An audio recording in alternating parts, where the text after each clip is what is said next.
All right, let's get right to it. Louise, I want to start with you. You've traveled the farthest to come here today, so thank you.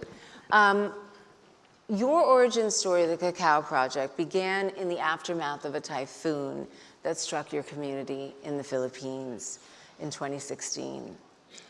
Can you share what motivated you to launch the Cacao Project, what your original vision was, and what you've accomplished for the farmers, the community, and the environment in that region?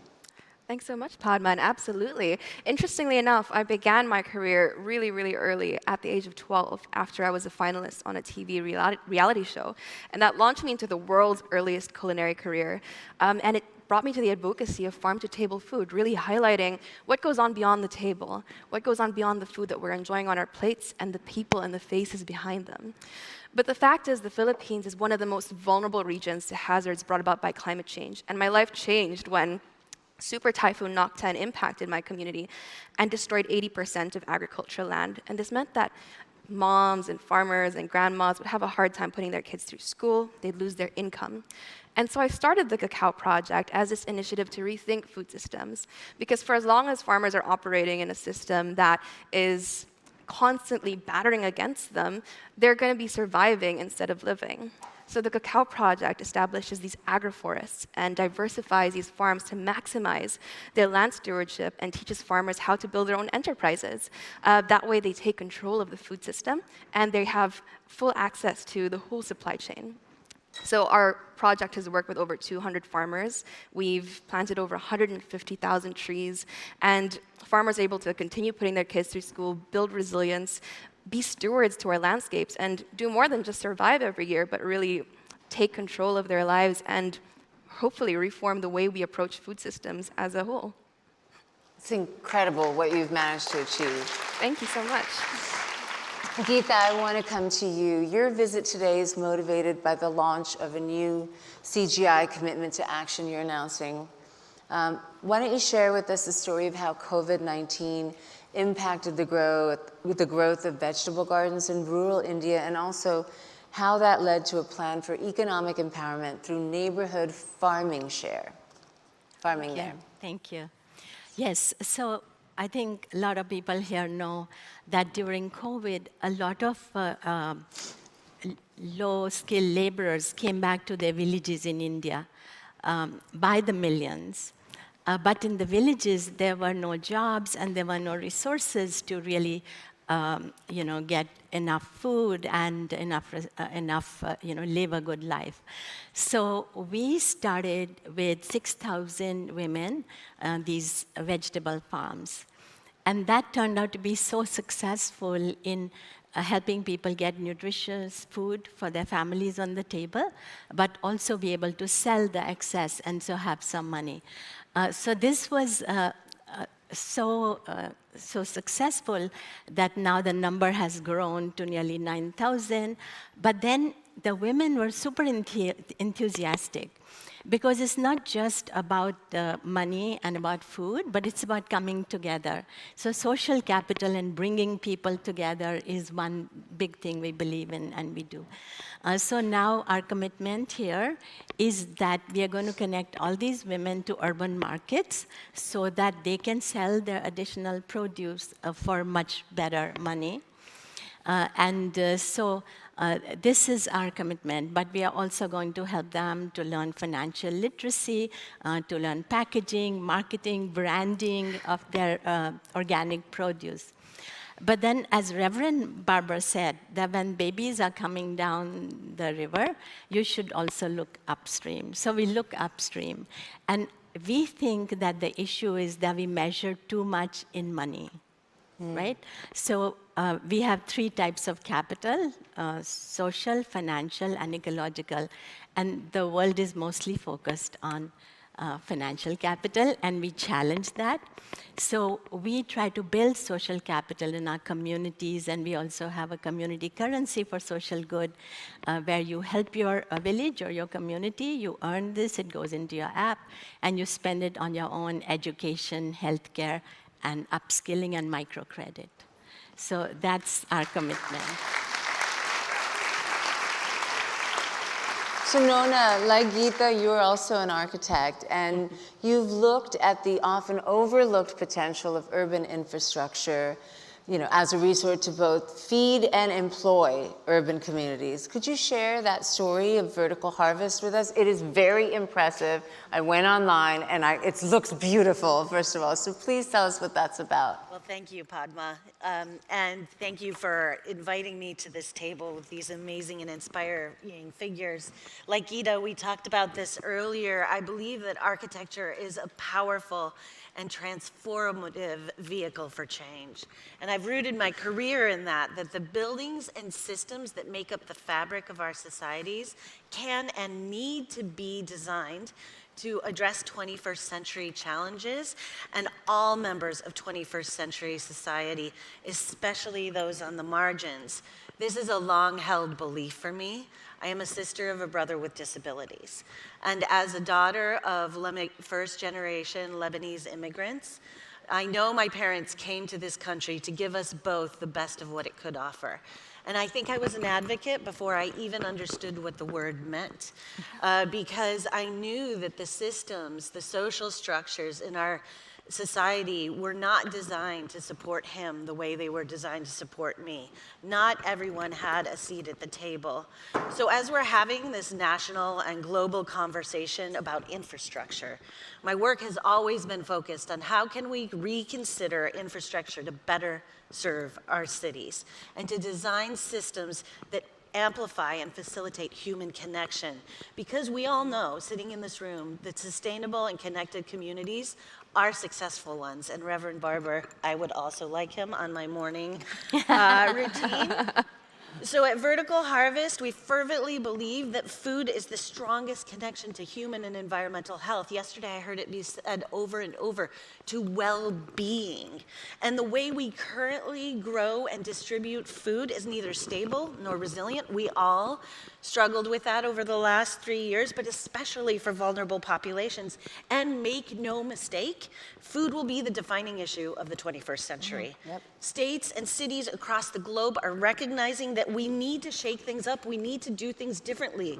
And localizing the food system at scale is one of these tools. So I'm a farmer. I never thought I'd be a farmer. And I think an indoor farm is a new type of civic infrastructure that utilizes food to solve multiple problems simultaneously. Climate change is not just an environmental issue, it's a public health issue, it's a social justice issue, it's an economic resiliency issue. And we envision a food system where regardless of race, gender, social identity, everyone has the right to healthy food. So our farm in Wyoming, yes, Wyoming, that we started 8 years ago, started with a simple mandate: responsibly grow as much food as possible indoors. We only have a 4-month growing season, and employ people who have historic barriers to entry. In our community, people with disabilities have an 85% unemployment rate. This is national, global. So we wanted to do both year round, and this is how we became vertical farmers. Designing and operating large-scale urban farms that grow better food and futures, where food becomes our medium for positive change.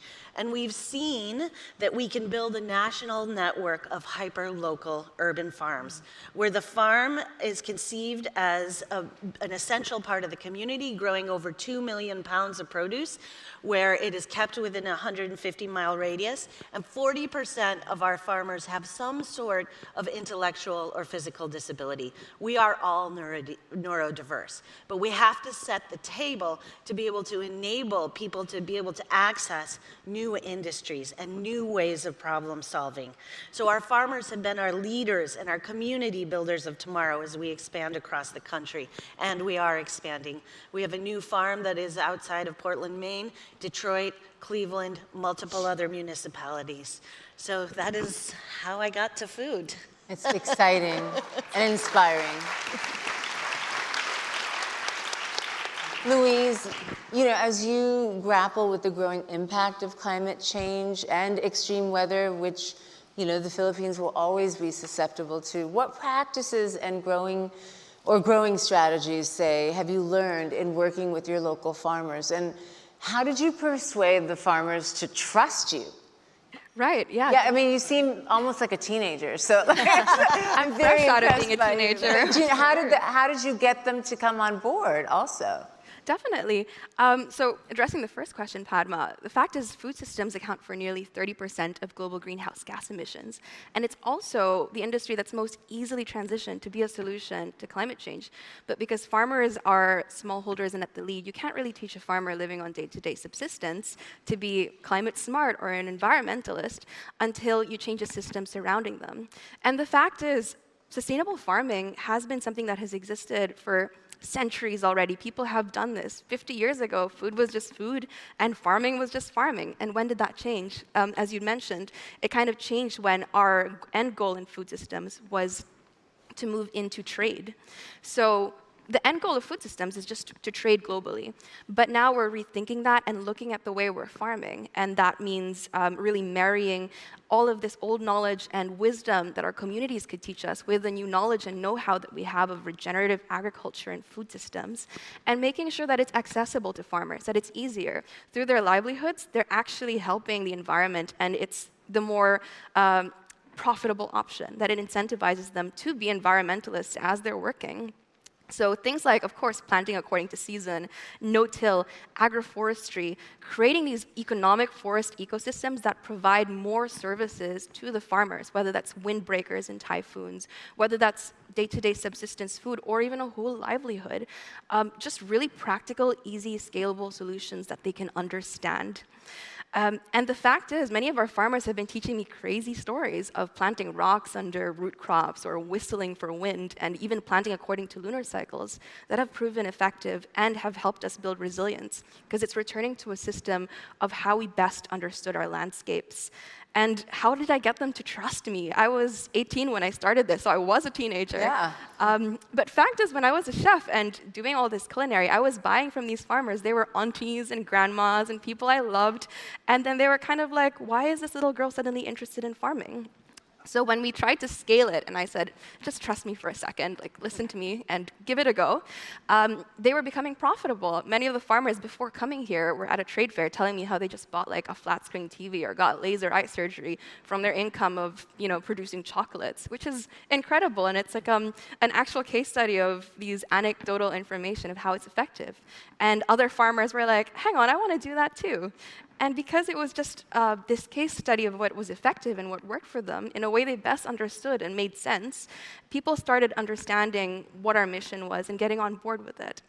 So it's no longer a system of survival, as I mentioned earlier, but prosperity and overabundance and overflowing in a way that works locally with our ecosystems and landscapes. That is practical and understandable for a smallholder farmer in the Philippines. Brava. Good.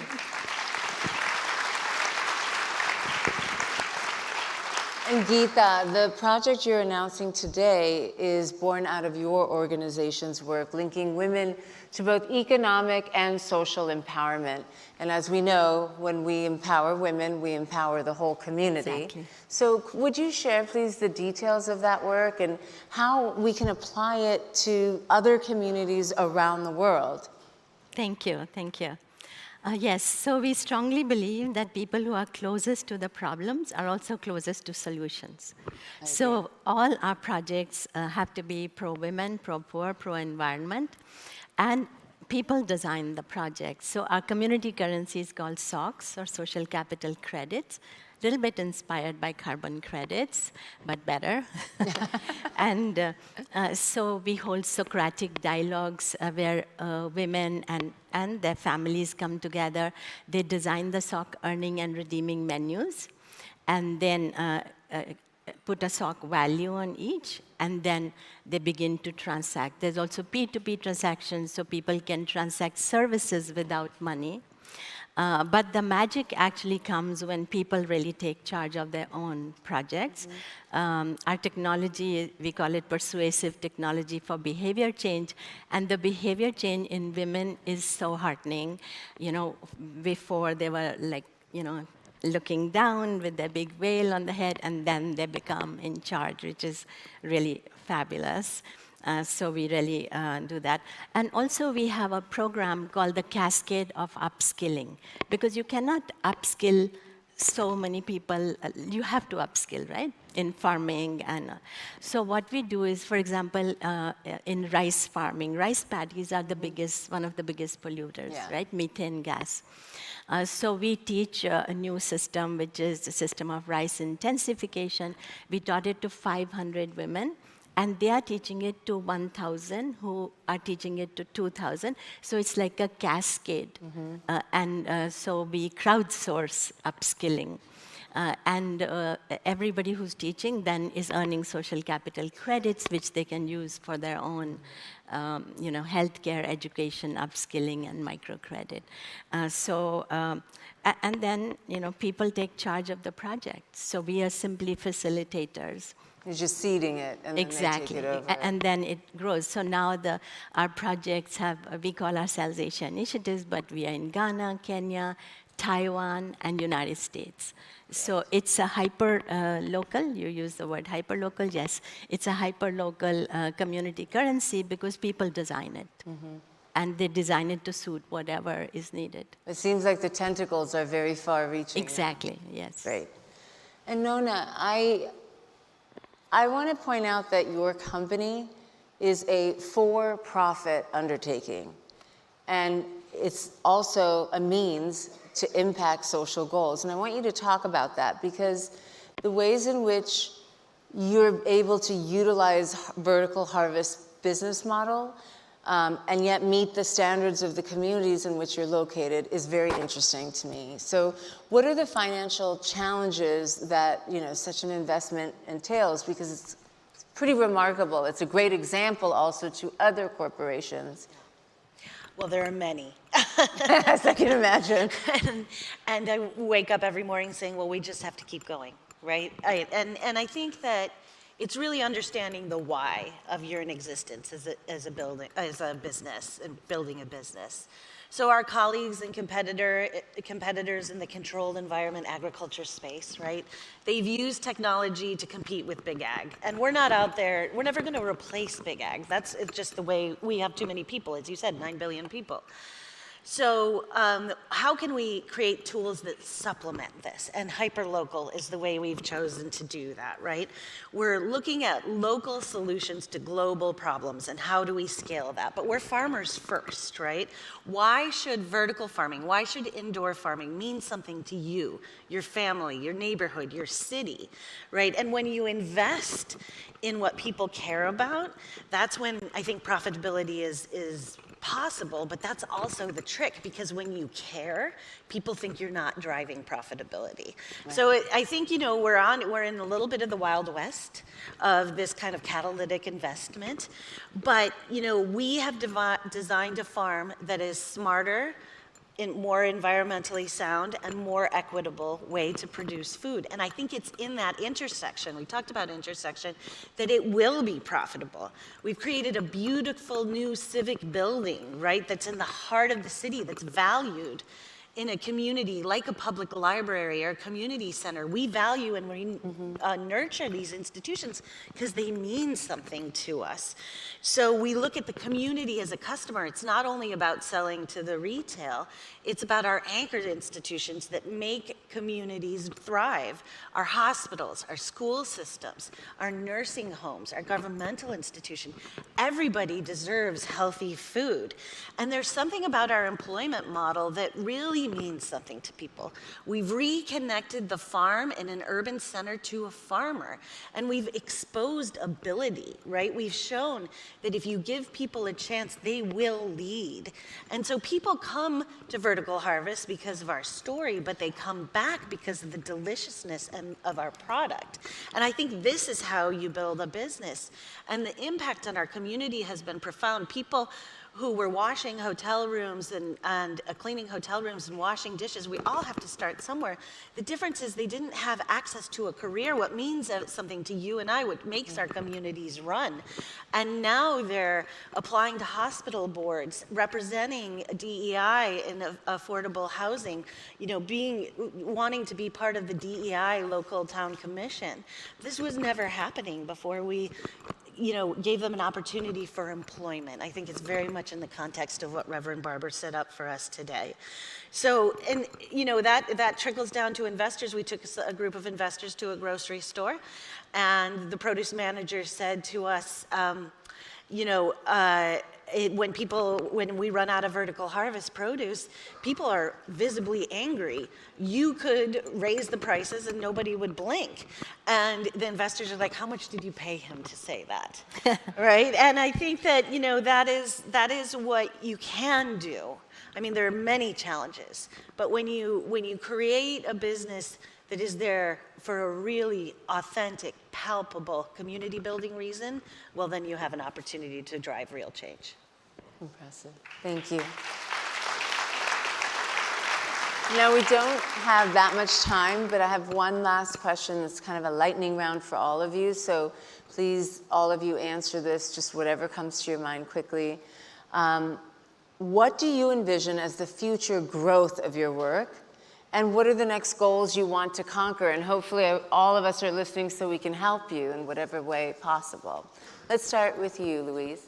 I think it's really scaling our food systems that are more sustainable and regenerative, and working closer with the smallholder farmers who need that support the most, and transition our food systems to something that's climate smart, resilient, and is something that's democratized to people in the global south who are most vulnerable and most reliant to these agricultural livelihoods. Thank you. Nona? Well, we envision seeing a farm in every community, in your community, and every community nationally and globally. But, this is a slow process, and we need to keep going with people who will support us. So I envision expanding the investable universe to be able to, to encompass the work that we do, because the time is now, right? Their biases are out there, and we don't have time for them. We're at a tipping point. And, these issues are too real for these hurdles to exist to investment. And so we need collaboration and expanding that investable universe in order for these new industries that address our future to take hold. Gita? So I think that these women farmers we are working with are very bankable, and they really need to be connected to the urban markets and global markets. So our next step is to make social capital credits as a way to build credit rating for the women, so they can then go to the bank and take the loans if they need to. And also many countries now are thinking about payment for ecosystem services, like communities that are helping preserve our forests, preserve our natural systems. Like in Taiwan, that's why we were invited to see how the government could measure the actions being taken by the farmers and then give them payment for ecosystem services. So I think this is like really a way to empower local farmers, women, and really connect the world. Reverend Barber was talking about this big, gap. So I think that's to close the gap. Exactly. Thank you. I want to thank all of our speakers today for telling us about their work, but also inspiring us by their work. Thank you so much.